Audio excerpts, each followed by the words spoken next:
Okay म्हणू का? थांबा थांबा, मी बोलतो तुमच्याशी.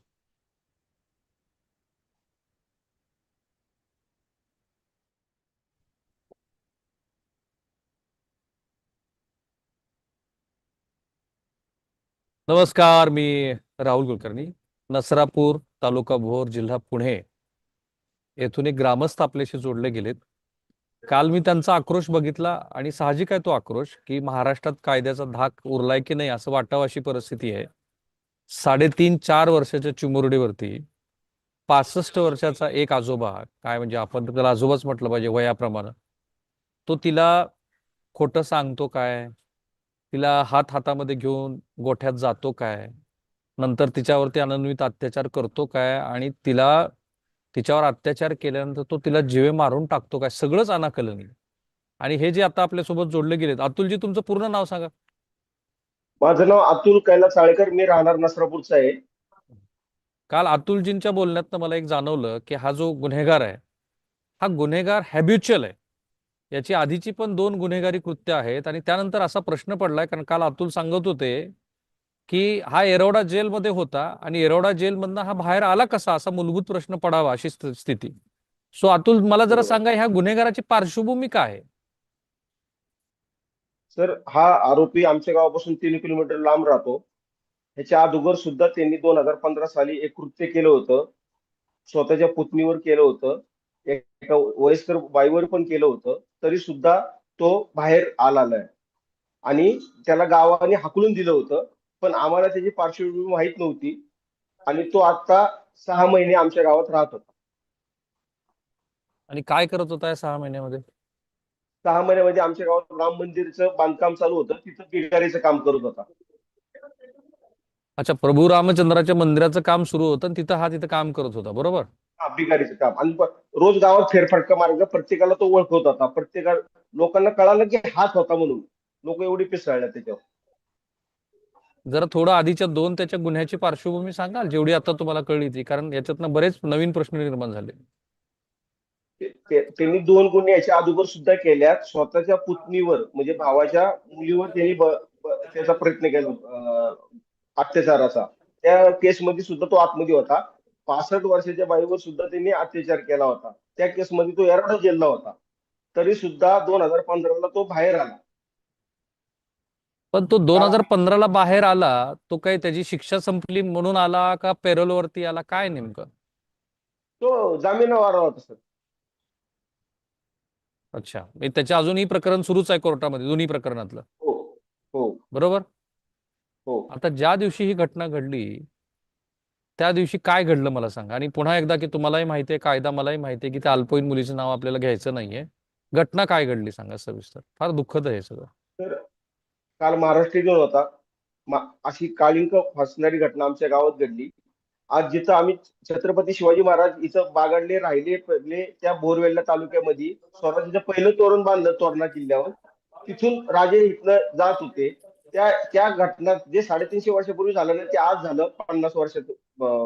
महाराष्ट्राला झाल्यानंतर ती व्यक्ती, 2 वाजले होते, ती दिदी बाहेर खेळत होती राम मंदिराच्या तिथं. त्याच्यानंतर ती तिची मोठी बहीण आतमध्ये गेली आणि तो माणूस आला. तिला म्हणला, चल मी तुला वासरू दाखवतो गावात, म्हणजे घराच्या पाठीमागं.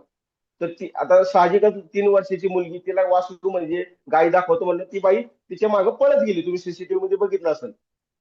आणि त्याच्यानंतर 2 तास झाले ती आली नाही. तर तिच्या घरच्यांनी आरडाओरडा केला, अरे आपली मुलगी दिसेना दिसेना, काय झालं? तर ते म्हणजे हितच होती कुठलंच माहित नाही. नंतर सीसीटीव्ही मध्ये आम्हाला दिसलं, ज्यावेळी चेक केलं, की हा व्यक्ती तिला घेऊन गेलाय. म्हणजे ती तिच्या बरोबर चालली होती, तो घेऊन गेला. पण तो सांगा ना की मी तिला काय केले. त्याच्यानंतर ते कृत्य करून सुद्धा तो बनेश्वर फाटा, म्हणजे आमचं देवस्थान आहे, तिथं जाऊन झोपला होता त्या फाट्यावर जाऊन. पण ज्यावेळी ते सीसीटीव्ही दिसलं, त्या ह्यानी हे केले, त्याला तेवढा उचलून आणला आम्ही. त्याला म्हणलो तू केले का, तो कबूल पण व्हायला. नंतर ज्यावेळी पोलिसांच्या ताब्यात आम्ही दिलं, त्याच्यानंतर ते पोलिसांनी त्याला फटके दिले, ग्रामस्थांनी फटके दिले, तेव्हा तो कबूल केलं की मीच हे केले म्हणून. कारण का त्यांनी भला मोठा शेणाचा ढिगारा होता त्याच्या खाली पुरलं होतं आणि अत्याचार करून हे केलं होतं. अवस्था काय खूप बिकट धक्कादायक होती. आहे. आणि जेव्हा तुम्ही सीसीटीव्ही, म्हणजे मुलगी गायब झाल्यानंतर हे सीसीटीव्ही शोधायचं, असं कुणाच्या लक्षात आलं? किती वेळ लागला सीसीटीव्ही शोधायला? तर काय झालं ऍक्च्युली, 2 2:30 पर्यंत ती मुलगी बाहेरच खेळत होती. राम मंदिर आहे, झाडं खूप आहेत बाहेर, ग्रामीण भागात आम्ही राहतो. तिथं झाडं असल्यामुळे ती आरामशीर खेळत होती, घर समोरच होतं. मग खेळता खेळता काय झालं, तिची जी मोठी दीदी म्हणायची ती आतमध्ये गेली. आतमध्ये गेली ती बाहेर एकटीच होती. तिचं गणपतीचं मंदिर आहे. तर त्या पट्ट्यात काय झालं, तो जो आरोपी आहे, तो आरोपी तिला घेऊन त्या बोळात गेला. हम्म.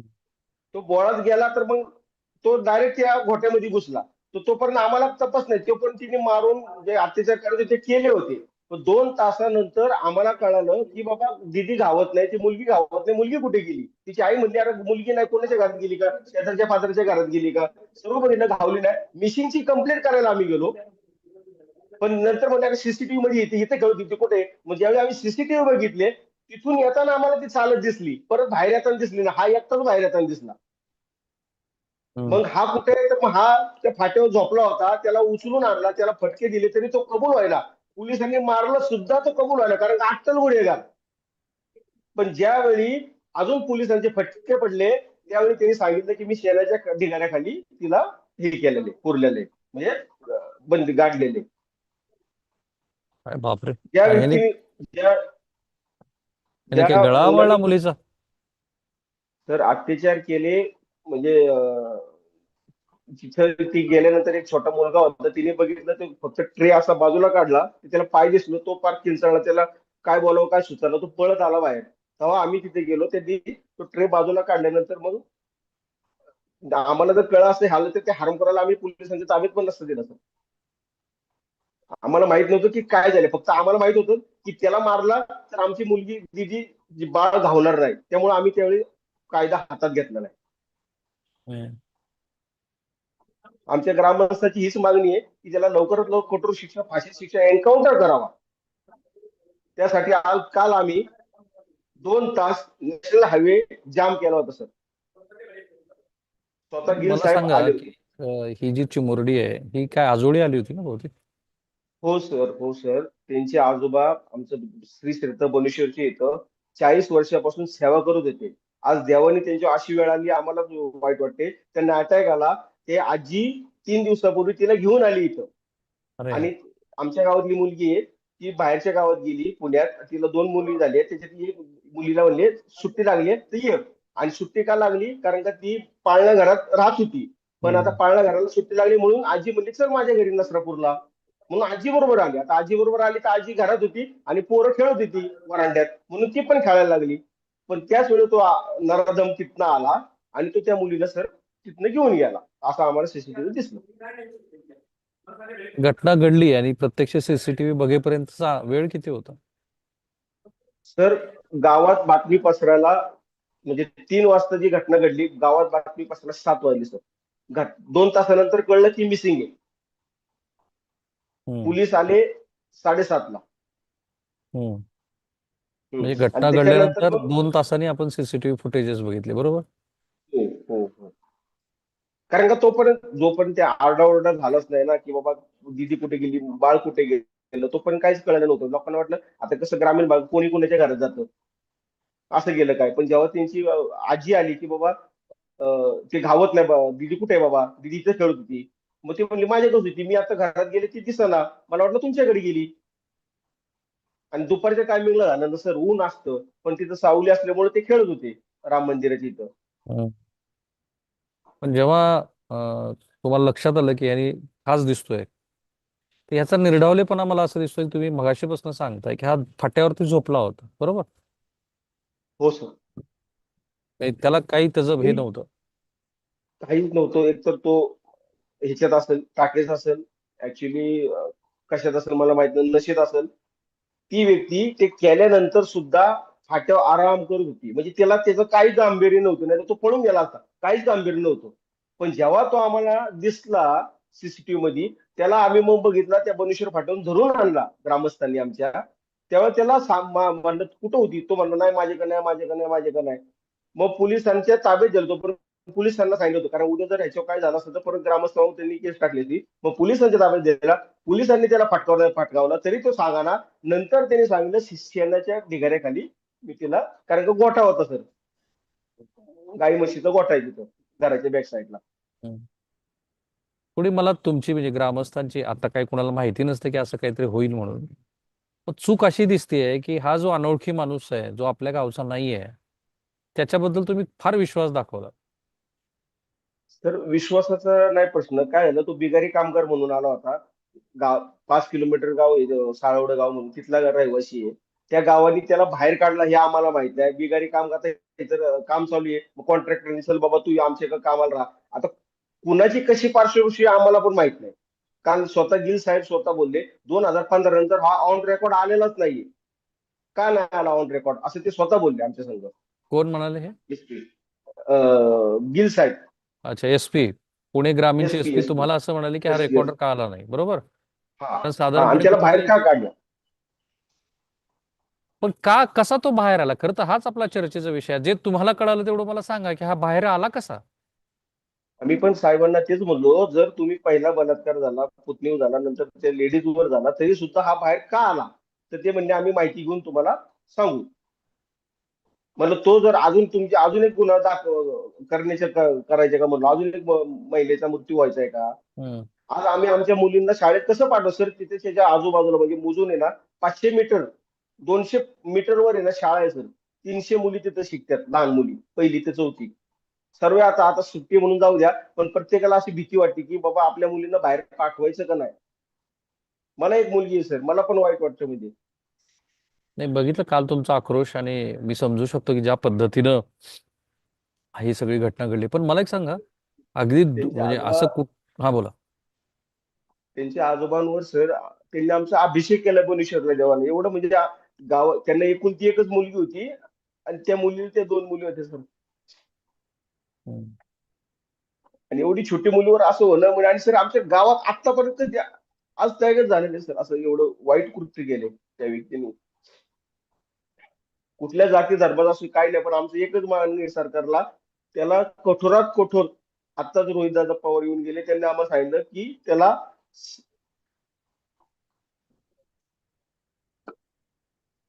पेमेंट बेल असं म्हणजे फाशीची शिक्षा हे करण्यात यावी. रेअरेस्ट ऑफ रेअर म्हणतात त्याला. ह्या दुर्मिळात दुर्मिळ गुन्हा आहे, अत्यंत नीच माणूस कॅपिटल दिसतोय. Capital gain, capital gain. Capital in punishment म्हणतात त्याला, कॅपिटल येस येस. पनिशमेंट. एक थोडंसं म्हणजे असं घडू नये दुर्दैवाने, पण आजूबाजूच्या गावातल्या काही मुली ह्या मधल्या काळात गायब आहेत, पोलीस स्टेशनला त्याची नोंद आहे, असं काही घडलं नाही ना? नाही अजिबात नाही सर, असं अजिबात नाही. नाही, कारण हा गुन्हेगार इतका सराईत दिसतोय, ज्या पद्धतीने तुम्ही फटकावल्यानंतर सुद्धा तो सांगत नव्हता. खरं तर आता तेही मला वाटतं की पोलिसांनी या संदर्भामध्ये सुद्धा सखोल चौकशी करायला हवी की पंचकृषीमध्ये काही अल्पवयीन मुली मधल्या काळामध्ये कुठे दुर्दैवाने गायब झाल्यात का, की ज्याच्या कुटुंबियांनी तक्रारी नोंदवल्यात पण अजून सापडलेल्या नाहीये. सर असं असं आमच्या आजूबाजूच्या, आज आमचं बाजारपेठेचं गाव आहे, नसरापूर हे मोठं बाजारपेठेचं गाव आहे. आज असं कधीच झालं नाही सर.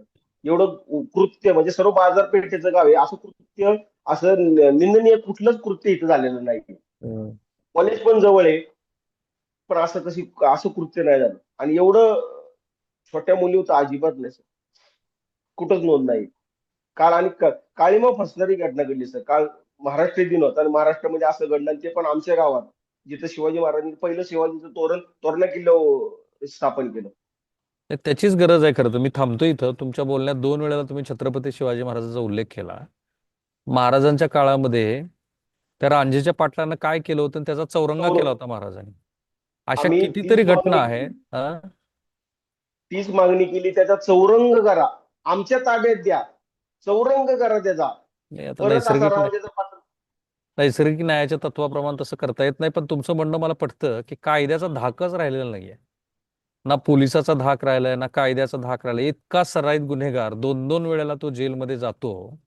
आणि म्हणजे त्यांच्याबद्दल माझं काही मत नाहीये, पण एसपी स्वतः म्हणतात हा रेकॉर्डर कसा आला नाही. कारण साधारणपणे पद्धती अशी असते नसरापूरचे ग्रामस्थ, की एखादा गुन्हेगार हा जर त्याचा गुन्हा झाला असेल त्यानं केलेला, तर त्याचं रेकॉर्ड तयार होतं आणि मग त्याच्यावरती अधूनमधून पाळत ठेवली जाते. तर ही मोठी चूक मला दिसते आहे पोलिसांची, की इतका मोठा सराईत गुन्हेगार ज्यांनी 65 वर्षाच्या बाईवरती, स्वतःच्याच भावाच्या मुलीवरती, पुतणीवरती अशी कृत्य केलंय, तर याच्याबद्दलचं रेकॉर्ड पोलिसांनी का नाही ठेवलं? नंबर 2, हा येरवडा जेलमधनं बाहेर आला कसा? नंबर 3, आता जेव्हा त्याला पकडलंय, ग्रामस्थांनीच पकडून पोलिसांच्या हवाली केलंय, तेव्हा किती दिवसामध्ये ह्याला याच्यावरती चार्जशीट दाखल होऊन याला रेअरेस्ट ऑफ रेअरेस्ट क्राईम म्हणून याला तात्काळ फाशी दिली जाईल, हे खरं बघावं लागेल. अनफॉर्च्युनेटली काय झालं, आपल्याकडे असा एखादा प्रकार घडला की जनक्षोभ होतो. तुमच्या माझ्यासारखे लोक याच्याबद्दल विव्हळतात, त्यांना वाईट वाटतं. आणि वाईट वाटल्यानंतर सरकारमधली लोक संवेदनशील असतात, विरोधी पक्षातली लोक संवेदनशील असतात, त्याच्यात आरोप प्रत्यारोप होतात. आणि मग एखाद्या दुसऱ्या कायद्याबद्दलची चर्चा होऊन शेवटी ते प्रकरण जैसे ते होतं, पुन्हा नवीन एखाद्या प्रकरणाची वाट बघेल. आणि म्हणून मला तुमच्याकडनं हे सगळं समजून घ्यायचं होतं. तुमची भावना मला लक्षात आली. 2 वेळेला तुम्हाला सुद्धा. आणि तुम्ही महत्वाचा प्रश्न विचारला. तुमच्या डोळ्यात अश्रू असताना तुम्ही म्हणाला मला पण मुलगी आहे. खरं तर हा प्रश्न महाराष्ट्रातल्या वाईट सगळ्या. वाटतं हो सर. वाईट वाटतं सर. आम्हाला पण मुलगी, प्रत्येकाला मुलगी, गावात प्रत्येकाला मुलगी.